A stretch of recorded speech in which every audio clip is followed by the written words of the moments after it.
Hello and welcome to the Learn HTML5 Eduonix course. In this video I'll give you a brief introduction. We'll talk about who this course is for and what it entails. As far as who this course is for, basically anyone can take this and learn something from it.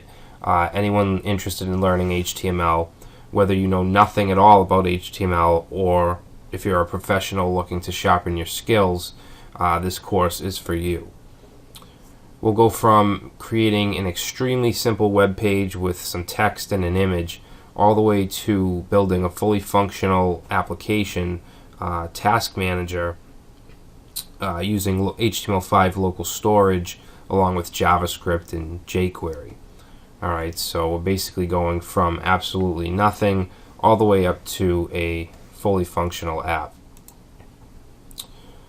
So this is an educational course in HTML5. It includes basic beginner HTML, such as lists, tables, paragraphs, headings, things like that, as well as more advanced HTML5 and JavaScript code, so things like geolocation, audio and video features, canvas, and drawing tools.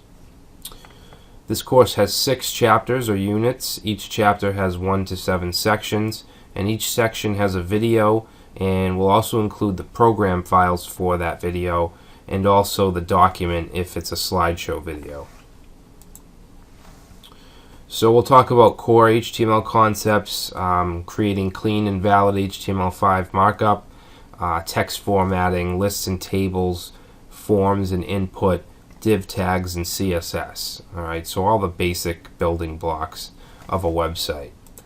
And again, we'll also talk about advanced HTML5 concepts like the new elements and input types, canvas and SVG features, audio and video, geolocation, web storage and local storage, application cache, and we'll even talk a little bit about HTML5 mobile development. The course will consist of a few projects. We'll have a number of very small section projects that only apply to that specific section, and then we'll also have a project called the Blue Developer Directory, which will basically be a static site which lists web development companies, but we're going to implement parts of HTML5 into the site. Alright, so for instance, we'll have a video. We will use local storage so that it can give you a personal greeting, things like that.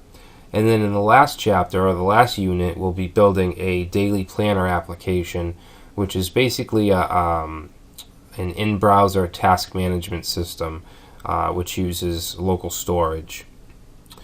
So that's it. I hope you enjoy the course, and I will see you in the next video. Thanks.